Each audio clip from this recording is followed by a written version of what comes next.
काय सांगाल? काही लोक तुमचे महायुतीचे उमेदवार आहेत, त्यांची प्रतिष्ठा पणाला लागली सांगायला. आज शेतकरी विकास पॅनल जो आहे, या जो पॅनल आम्ही उभा केलेला आहे त्याचं आज मतदान आहे. आणि आपण जे सांगितले की महायुतीच्या उमेदवाराची काही प्रतिष्ठा पणाला लागली, पण मला तरी वाटतं प्रतिष्ठा पणाला वगैरे काही लागली नाही. ही जी निवडणूक आहे ही निवडणूक एकतर्फी बँकेची होणार आहे. सगळ्या मतदाराचा आमच्यावर विश्वास आहे आणि सगळ्या मतदारांनी ठरवलेलं आहे की आपल्याला शेतकरी विकास पॅनलला कपशी आणि शनिवार आपल्याला मतदान करायचं. त्याच्यामुळं काही प्रतिष्ठापनाला वगैरे काही नाही, एकतर्फी ही निवडणूक होणार आहे. बरं, अंबादास दानवे जे तुमचे विरोधक आहेत ते तुमच्या सोबत आहे यावेळेस. ही निवडणूक झाल्यानंतर हे पुढच्या असं नाही, सहकारमध्ये पक्ष नसतो. सहकारमध्ये आतापर्यंत मी 29 वर्ष ह्या बँकेचा संचालक राहिलो आणि प्रत्येक निवडणुकीला आम्ही सर्वपक्षीय बँकेसाठी आम्ही एकत्र येतो. राजकीय जोडे बाजूला बाहेर ठेवून आम्ही बँकेच्या शेतकऱ्याच्या हितासाठी आम्ही सगळे एकत्र येतो. बाकी बँकेच्या बाबतीत आम्ही एकत्र आहे, बाकी आपापल्या पक्षाचं आपापलं काम करतो. सकाळी 8 वाजेपासून छत्रपती संभाजीनगर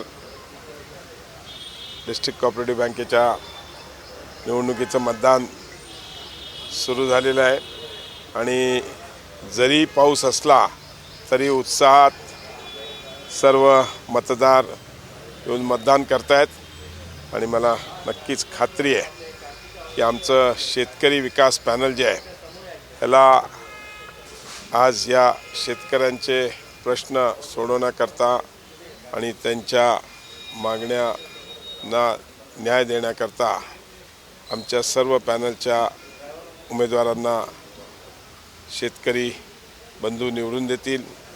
आणि जसं ऑलरेडी आमचे या पॅनलचे 8 उमेदवार हे बिनविरोध निवडून आलेले आहेत आणि बाकीच्या सगळीकडे निवडणुकीमध्ये आज ग्रामीण भागामध्ये पण सर्व तालुक्यांमध्ये सकाळी 8 वाजेपासून मतदान सुरू झालं आहे आणि उत्साहात शेतकरी विकास पॅनलला सर्व शेतकरी सर्व मतदार बंधू आमचे मतदान करत आहेत. सगळ्याच गटामध्ये चुरस आहे असं सांगितलं जाते. काय जसं तुम्ही 8 बिनविरोध आलेले आहेत, यामध्ये किती मिळेल यश असं तुम्हाला वाटतं? 100% आमच्या सगळ्या सीट निवडून येतील. शेतकरी विकास पॅनलचं 100%चं बहुमत असेल. या निवडणुकीचं आकर्षण तुम्ही आहात आणि तुम्ही असं सातत्यानं बोललं जातं आठवड्याभरापासून की तुम्ही महायुतीसोबत संधान साधलेलं आहे, बांधलेलं आहे. मी शिवसेना प्रमुख माननीय बाळासाहेब ठाकरे साहेबांचा, माननीय उद्धवजी ठाकरे साहेबांच्या विचाराचा शिवसैनिक आहे आणि त्याच्यामुळं अशा बोलण्याला कोणताही अर्थ नाही. ही निवडणूक जी आहे ही सहकार क्षेत्राची निवडणूक आहे. सहकार क्षेत्रात पक्ष कोणताही असू नये ही भूमिका महाराष्ट्राची परंपरा राहिलेली आहे. कोणत्याही निवडणूक असो, सहकार क्षेत्रात काही पक्षाचं पॅनल कधीच नसतं. कोणती निवडणूक असो, पण राज्याची MSC बँकेपासून तर खालच्या DCC बँकेपर्यंत आणि त्याच्यामुळं जिल्ह्यातले शेतकरी आणि जिल्ह्याची बँक मोठा हा एक व्यापक दृष्टिकोन जिल्ह्यातल्या सगळ्या लोकांचा असला पाहिजे आणि या भूमिकेतून आम्ही तो ठेवलेला आहे. ठीक आहे, पण भाजपच्या खांद्याला खांदा लावून प्रचार करण्याचा अनुभव कसा होता? एरवी त्यांना शिव्याशाप देतात, विरोधक आहेत, आता खांद्याला खांदा लावून प्रचार केलाय. हे बांध्याला खांदा लावून मी तर कुठे नाही, मी तर माझा स्वतंत्र प्रचार केला. पण तू निश्चित मतदाराकडे जाताना मतदार थोडी भाजपचे आहे का शिवसेनेचे आहे का कोणाचे ते मतदार हा मतदार आहे. सरकारी कर्मचारी ह्याच्यामध्ये तर अर्धे मतदार, विविध कार्यकारी सोसायटींचे सगळे लोक आहेत, हे काय पक्षाचे थोडी आहेत. त्याच्यामुळं प्रचार करत असताना मला असं वाटतं अतिशय लिमिटेड मतदार याच्यात 1000-1200, 1000-10,000, 1023 काय मतदार आहे आणि त्याच्यामुळे प्रचार तर आम्ही सगळे मिळून केलेला आहे, हे तर सत्य आहे. विधान परिषदेची निवडणूक हरणार म्हणजे जवळपास तुमचं गणित नव्हतं तरी तुम्ही निवडणूक लढली आणि आता इथे तुम्ही उभा आहात म्हणून भाजपसोबत युती करता अशी सगळी चर्चा सुरू. नेमकं काय? विधान परिषदेला तुमचं गणित बसत नव्हतं तरी तुम्ही निवडणूक लढली.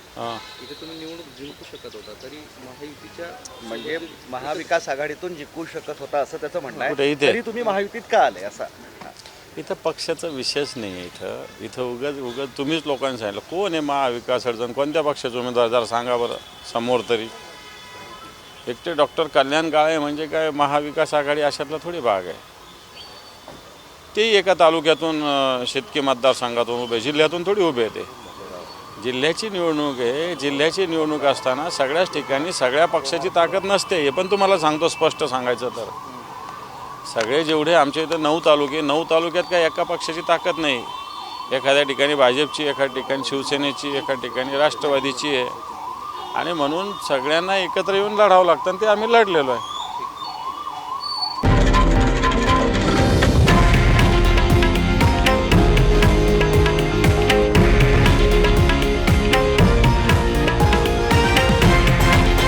हे आहे देशातील नंबर 1 न्यूज नेटवर्क आणि आपण पाहत आहात TV9 मराठी, एकमेव.